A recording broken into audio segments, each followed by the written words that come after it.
I think for me, this concept of rest and setting aside time for rest and doing that unapologetically, so not being like, oh, sorry, I'm going to work in this space, but actually saying, no, this is the time where I recoup, where I set aside a moment to stop or a day to stop, has been the thing that sort of refuels me.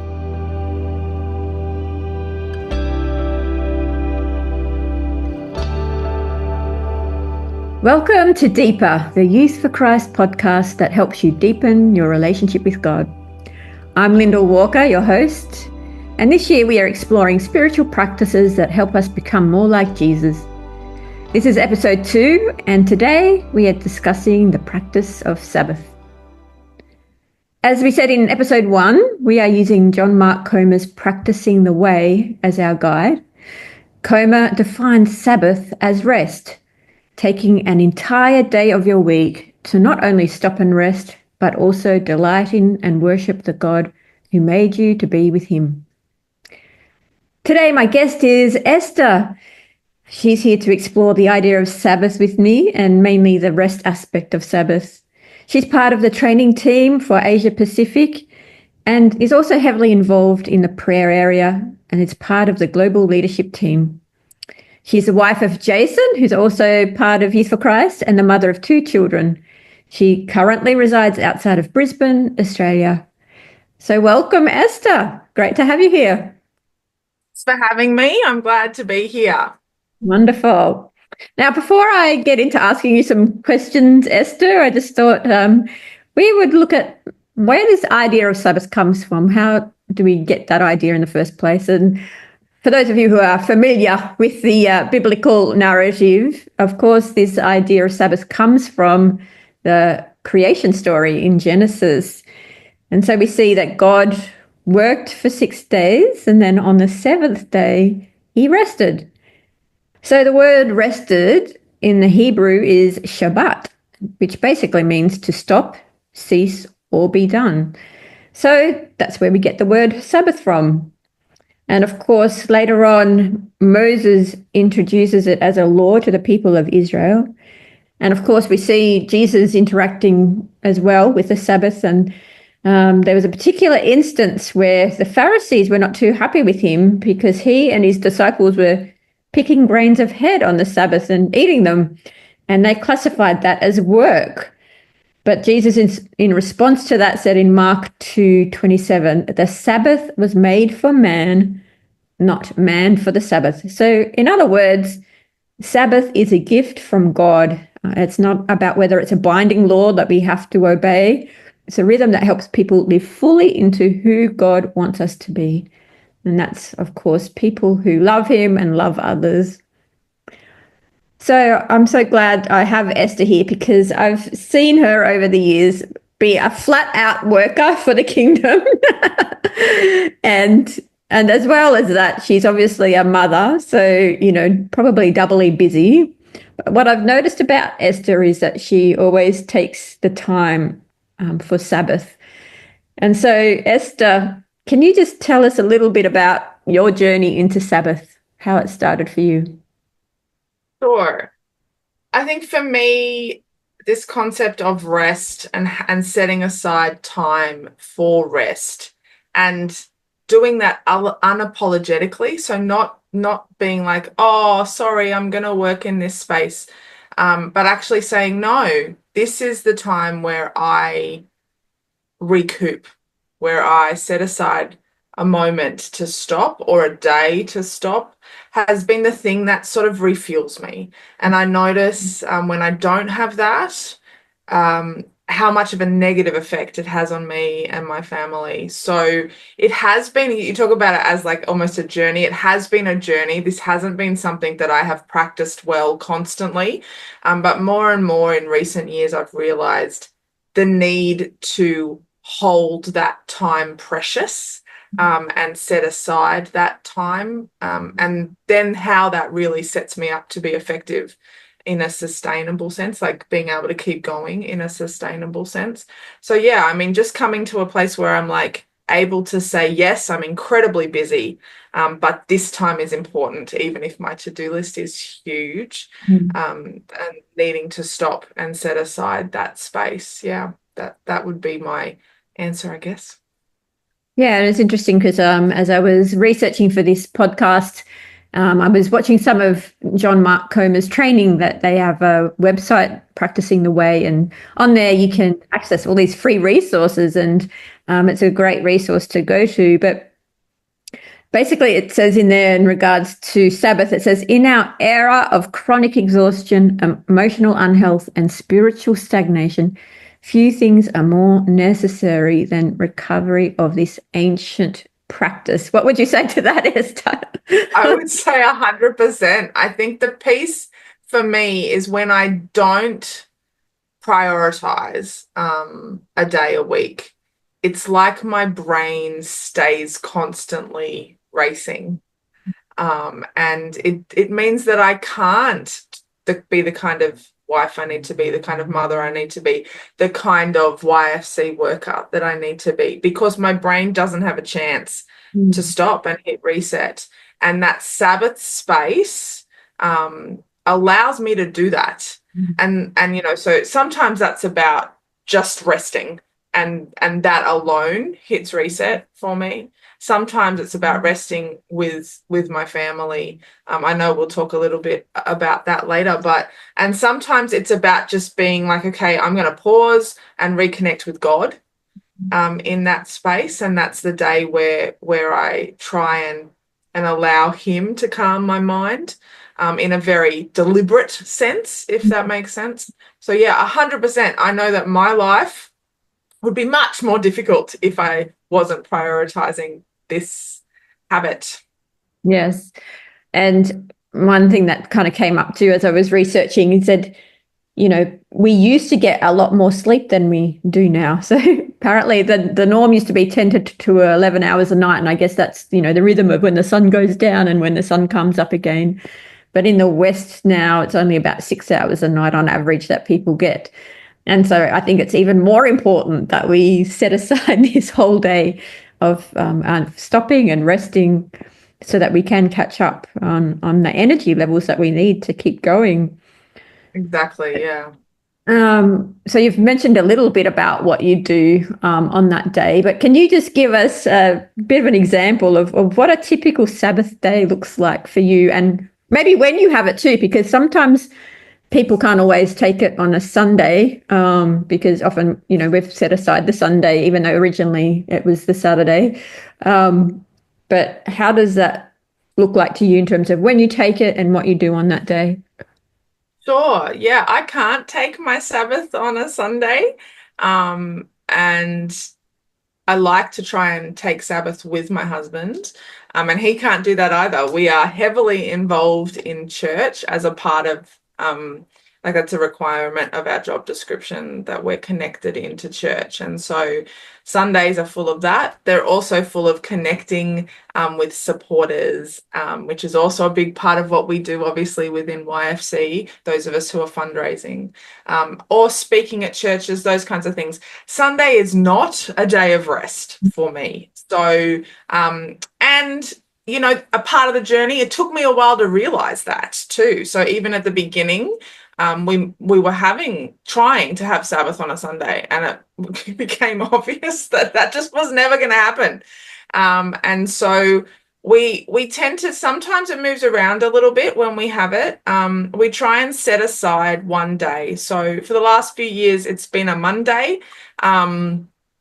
This year, we've had to change it to a Friday because of actually some of the prayer events that happen on Mondays. So I was noticing that my Sabbath wasn't as consistent because I was needing to be involved in some prayer stuff that was happening on Mondays. So we've swapped that out to a Friday. But ultimately, the when has always been, let's look at our schedule and work out when we can truly rest, because there's no point choosing a time or a day that then that isn't realistic to take that pause moment. So whenever it happens, it's always been about, is it going to be realistic to be able to actually stop and pause?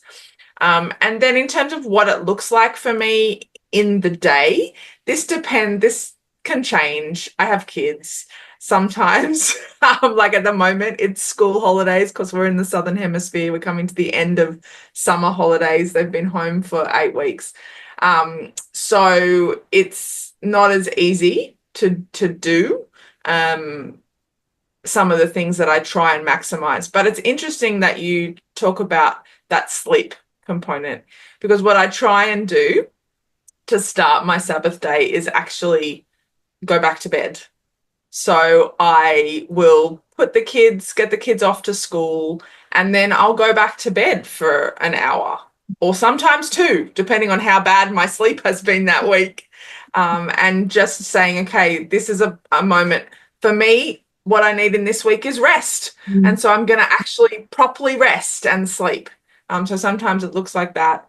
Sometimes it looks like doing something that will allow me to switch off. So I talked about my brain, and the kind of, thinking process that I have is a constant one. So looking for something that will allow me to switch off. Sometimes that might be I just watch a movie. Sometimes it might be some worship music or sitting out in my backyard with a book. But looking for something that will deliberately help me to switch off my brain. And then, the other thing that I do is I verbalize this with everyone around me. So I actually tell people, no, I can't do that because that's my Sabbath. And, we'll talk about my sabbatical in a little while, I think, but I came out of my sabbatical with a clear direction from God to get better at prioritizing this Sabbath idea. And I was really nervous, Lyndal, as I came out of that direction, to be able to, I wasn't sure how I was going to communicate with, the national leaders that I work with and that I love, and I love to be able to respond to them quickly. I love to be able to be what they need in those moments. With, those above me, my leadership and my supervisors, I wasn't sure how they would receive this. I was nervous. But the thing I've learned over the last, 6-8 months is that when you start talking about it, there's something that changes in the people that are listening too. And they start to realize, oh, wow, they're reminded this is a directive from God. This isn't just something that, is this religious, ritual that we do. And so the other piece I would say is I'm now very intentional about saying, no, I can't do that because we have our Sabbath on that day. Or, I'll get a message and I'll just respond and be like, no, I'm on my Sabbath today. I'll get back to you tomorrow. So that would be the other piece. Cool. Yeah. John Mark says, when we live without Sabbath, we go against the rhythm that God, the Creator, built into our body and the fabric of creation itself. And, he actually was sharing how, I think after the French Revolution, they tried 10-day working weeks. And it was an absolute failure. Like, people were committing suicide. It was just crazy. And then they realized, actually, it's a rhythm of that God's designed and built into our very universe, that we need to have it 6 days on, 1 day off. And so we just encourage people, that it's there for a purpose. Like, God is smart. We're the dumb ones. I'm surprised. Not. But even scientifically, they've done a study that actually shows that if you take that 1 day a week, you actually end up living 11 years longer than the ordinary average person who doesn't take the Sabbath. So, obviously, physically, biologically, mentally, it's so important for our well-being. We're built for that. We're built for that, right? It's how we've been designed. Yeah. So, yeah. So, I really love that you actually tell people, no, I can't. I think I can. I mean, that's been a journey as well. I don't want people to feel like, oh, it's like, why isn't it easy to tell people that? Well, no, actually, it's been a journey and there's a level of needing to be brave to communicate communicate that as well. But it has been so beneficial. For sure. And especially, when we think about people in ministry, that a lot of the time they do have to do weekend work, whether that's in church or Exactly. running programs. And so if you Exactly. can't take it on the weekend like everybody else normally does, then you have to Mm. prioritize and choose another day of the week, and try to keep that rhythm and just say, okay, like I'm Yes, not doing any ministry projects or whatever on this specific day, and try to keep the rhythm, exactly. the habit. Exactly. Exactly. And so I you, think too, sorry, I was just going to say, I've been talking to some of our leaders in our area um, about the need to model this too. And I think like part of that is vocalizing it and saying, no, this is what I'm doing. But then another part of that is just everyone being aware that this is what you do as a leader. And I think as you model that, you start to change the culture too of your working environment. And I think that's another really important piece. yeah. And obviously, there's probably studies there, not that I've read anything or seen anything recently, but actually productivity increases when you actually stop as well. And, there's a lot of countries in the world who are going to a 4-day working week, and just to Yeah, allow people exactly. more time to spend with their families and whatever else. And it's actually making an impact overall. So Yeah, God exactly. knows what he's doing. Yep. So you just mentioned before that, yeah, you had a sabbatical quite recently, last year sometime. And so I just wanted to ask, what did the sabbatical look like for you? Where does that principle of sabbatical come from? And yeah, what did you get out of it? So go ahead and share whatever's on your heart about that. Sure. I mean, the principle of it obviously again is this biblical piece of doing things for a period. I think 7 is the year number that normally happens, and then doing it for that amount of time and then intentionally taking a break. But for a much longer period of time. So in Australia, we have something called long service leave. And so that's a 10-year process. And so it came about because of that. So I hit my 10-year time. And at the same time, YFCI was starting to talk about sabbaticals and the need for them. And since then, we've ended up with a sabbatical policy and those kinds of things. If you haven't got access to that yet, it's definitely worth having a look at it. Yeah, Um, I'll add that to our resource list that we send out. yeah, definitely. But yeah, so that's how it came about for me. And it worked well because Jasen was at 20. I think I was at almost 12 years and he was at almost 20, or I was at 11, he was at 22 or something like that. So we ended up being able to take it together, which was great. But this was I want to clarify for everyone, this was the first time I'd ever done anything like this. So Jasen had already had one sabbatical. I had not. I have basically, my working career and life has been nonstop. Yes, the last sort of number of years I have had this weekly rhythm of rest. Um, but that's different to what sabbatical is. And I mean, luckily, not luckily, God provided for us a sabbatical coach who worked through the process with us. He met with us prior to us going on sabbatical. He knew us really, really well, so he was able to speak into me and my personality and the kinds of things, what it might look like for me. And then he was able to help us set some goals. Different goals, not effectiveness goals, not like, am I doing this to-do list? Not at all those kinds of goals, but actually, how are you going to stop? How are you going to make sure you prioritize rest in this moment? How are you going to set up all of your roles so that they don't infringe on your time? And to be honest with you, it was not easy for me at all. I think we were on sabbatical for about 12 weeks. And I think it took me about 5 to truly stop.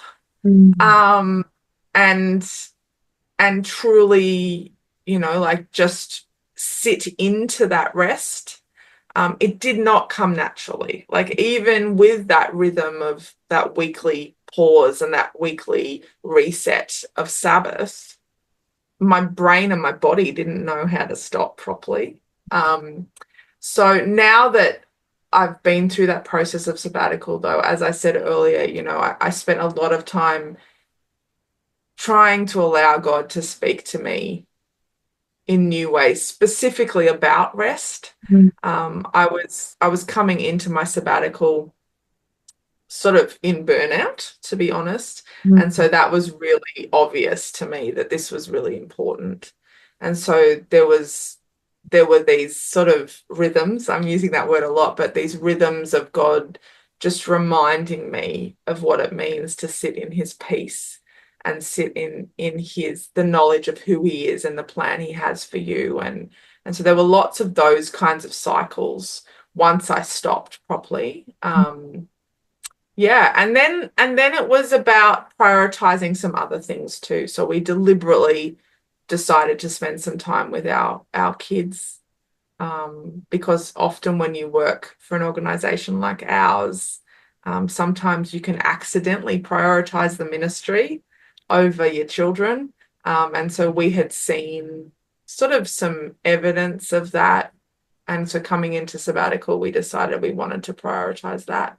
And then we wanted to come back into work in a healthy way. So towards the end, we started to sort of think about how we were going to not come in, not just jump in the deep end, but try and slide in slowly. I don't think we did it particularly well, but that was our initial intention, to come back in slowly. So yeah, for me, sabbatical was about those rhythms of hearing God and what is he wanting me to change and shift as I come out of that place of rest back into work and ministry. So Yeah, yeah. definitely good reflection time, isn't it? To, the fact that you Yeah. don't have your ordinary rhythm and routine going on. It's like, okay, I can stop, take stock, reassess my life, and Exactly. reprioritize. What does God want me to let go of, or what does He want me to address, or what does He want me to take a hold of?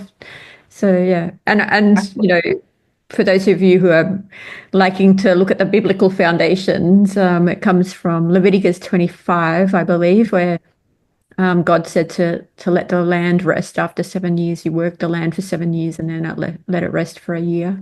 And obviously, too, the productivity of the land is better when you do that. So Yes, right. kind of like that Exactly. principle, for us too, once we have that extended time of rest, our productivity can then increase again afterwards.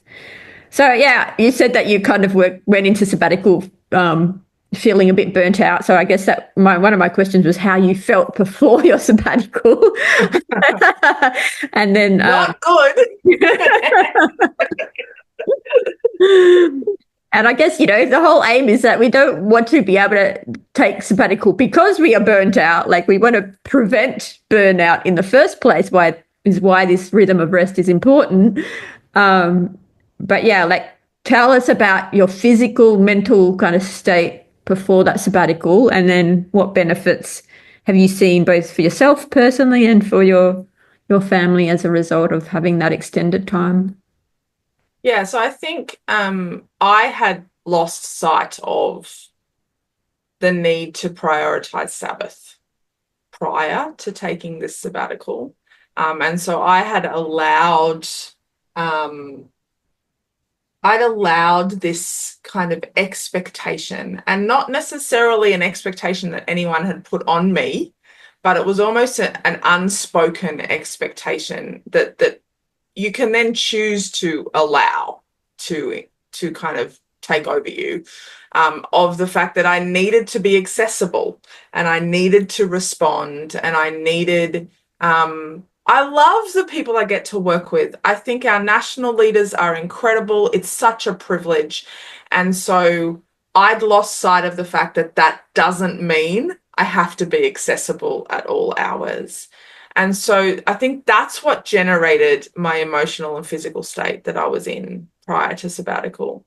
Obviously, we'd come out of GA. GA was great, but it was intense for those of us that were involved in a planning sense. And for those of And you who aren't Youth for Christ people, oh yeah, General Assembly, which is a big conference we have every 3 years. big international conference. Yes. So I think I'd done that again, hadn't prioritized Sabbath.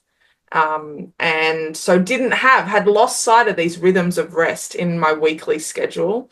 And so I was emotionally exhausted. Like we've talked about the fact that a big part of this for me is switching off my brain and allowing my brain to reset, allowing God to renew my mind in that weekly sense.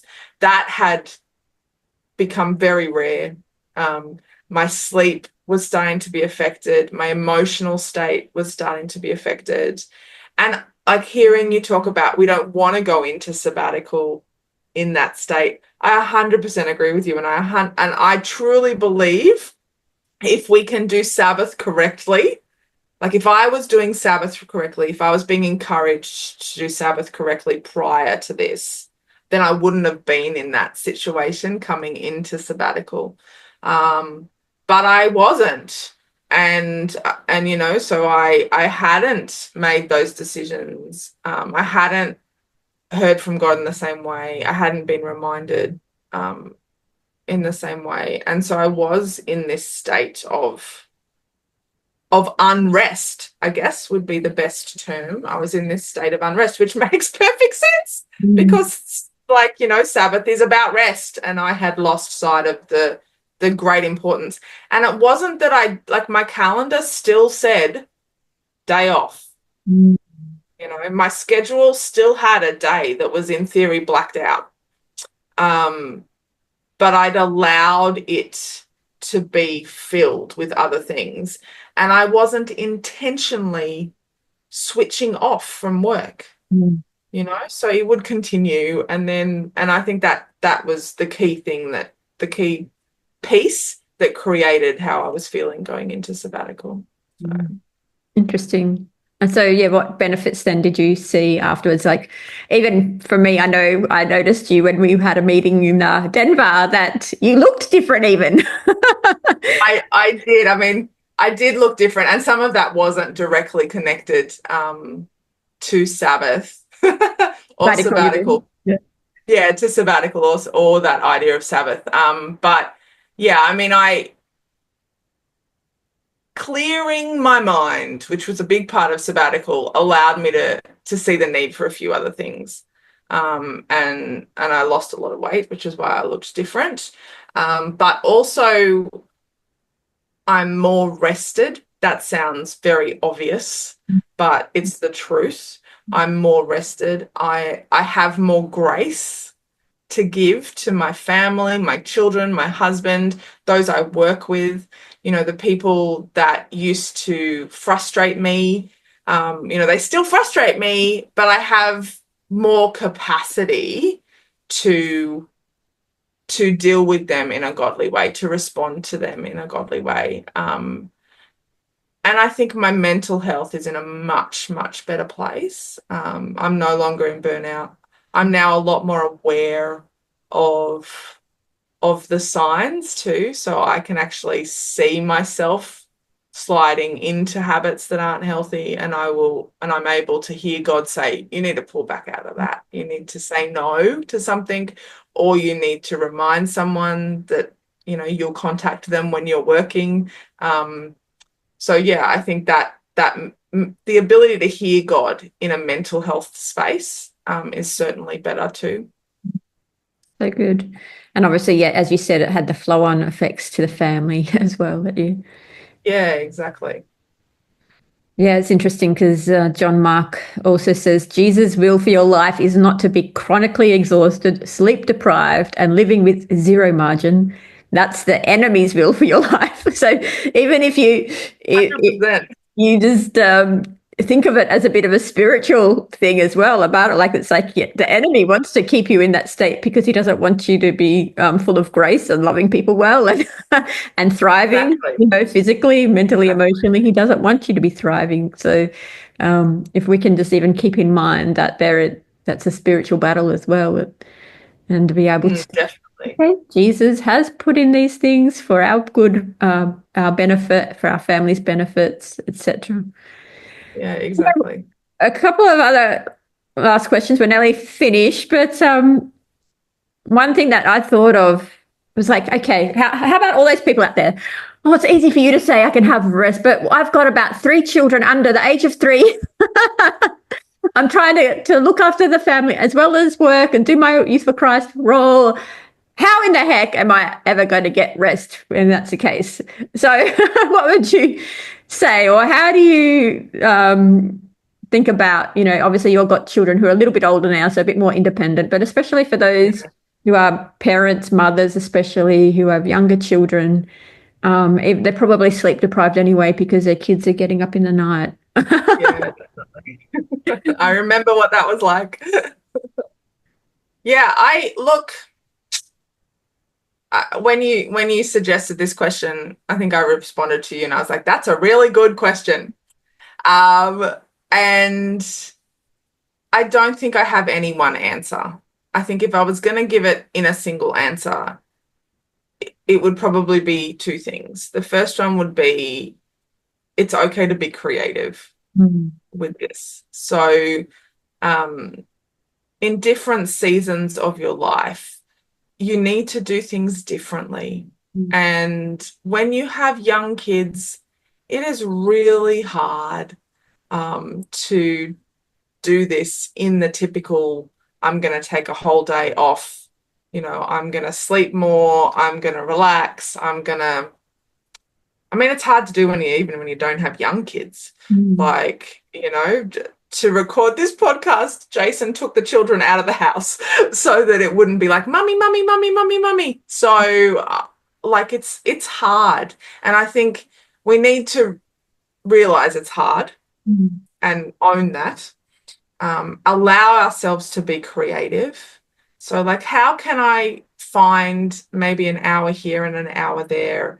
Who do I have in my circle who could maybe take the babies for a couple of hours? Like, do I have a husband or a wife that could step in and help me out with that? And then I could then reciprocate that, like return that for them and give them some time as well.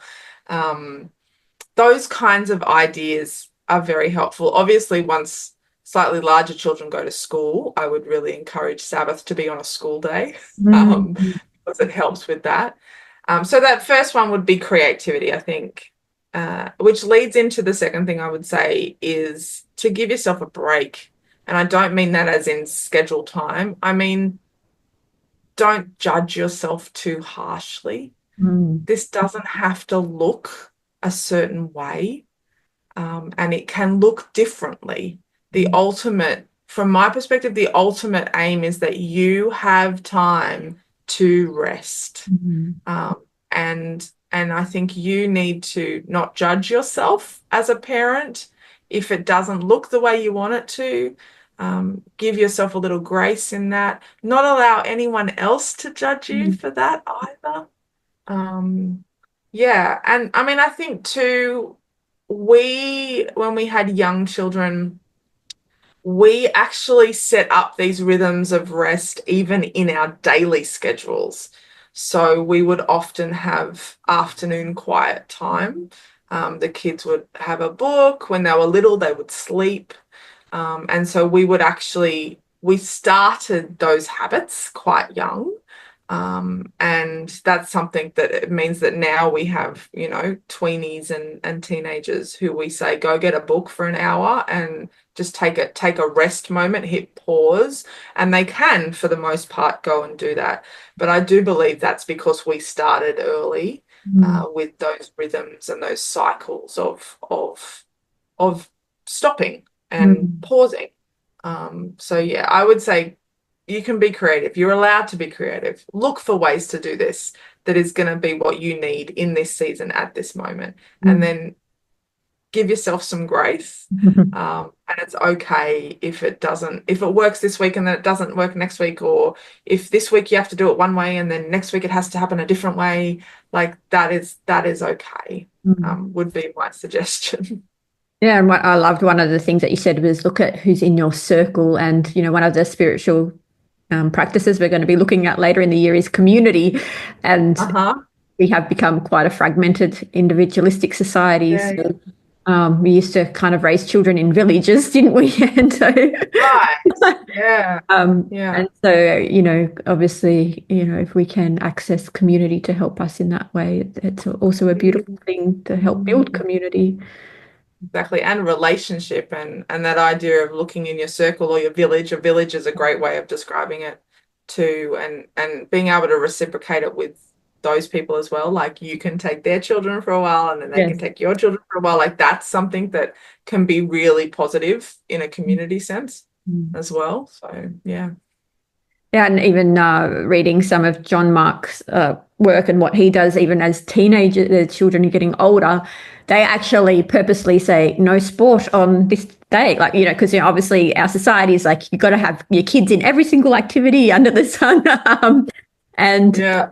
say, okay, we're not having on our Sabbath, the kids aren't going to go to any organized kind of sports, and we're turning devices off, like that. Yeah. Yeah. I think Yeah. devices can be a big thing too, isn't it? So they actually can have intentional family time on that day as well. And Yeah, exactly. oh yeah, I Exactly. think obviously I don't have children myself, but for those who are out there, there's obviously ways, and other people with more experience who can, help figure out how you can incorporate children into that day of rest as well. I wonder too, like I hear you say, I don't have kids. But I think that idea of community too, I think we can prioritize rest and Sabbath as a community.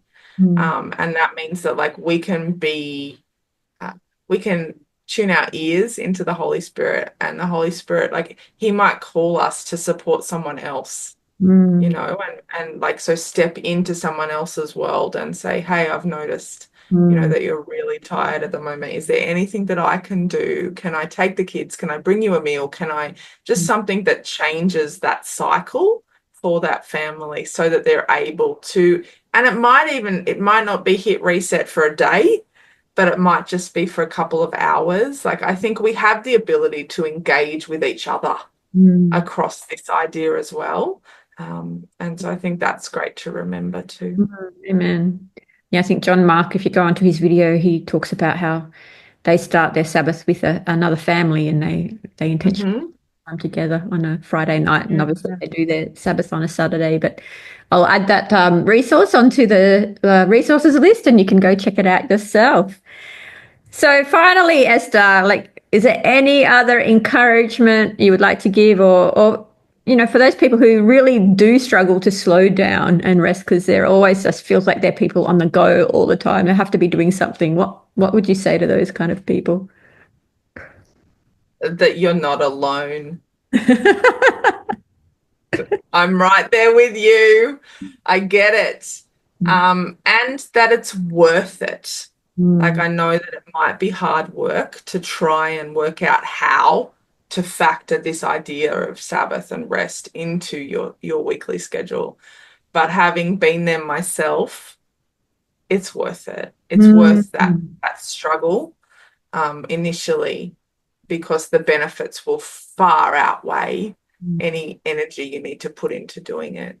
And also look for people, again, in your village, in your circle, that can support you with this. I had people around me that backed me and that were just like, you need this. This is right. What you're hearing from God is correct. Mm. You do need to rest. You do need to look at how this works for you. So I would encourage, yeah, you can do it, and find people who can remind you that you can do it.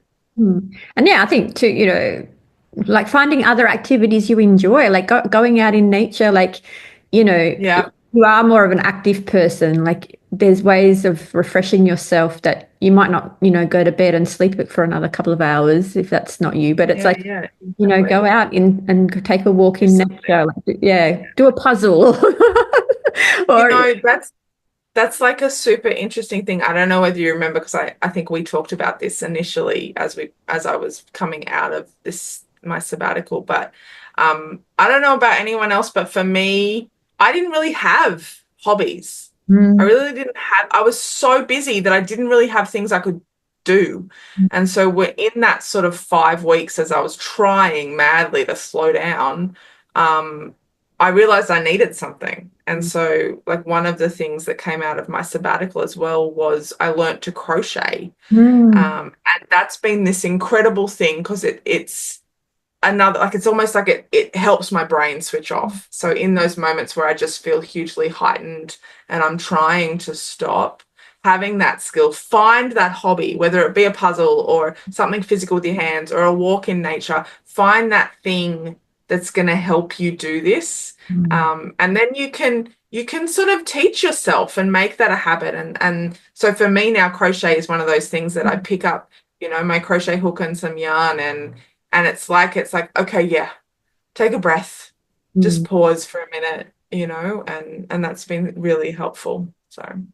Well, thank you so much, Esther. I'm sure we could keep carrying on this conversation for forever. This is a little Kickstarter for those of you who have been thinking about this for a while and you're like, actually, yeah, now's the time I need to do something about it because if I don't, I'm on a trajectory of burnout. So yeah, we really encourage you to take this practice seriously and see how you can build it into your rhythm of life. So exactly. Yeah, thanks again for joining us, and we look forward to next time. But don't forget to set aside the 3rd of March. So we're having a beautiful, big global worship day starting at 3 a.m. GMT. So please set aside that day. You've been listening to Deeper, a Youth for Christ podcast that helps you deepen your relationship with God.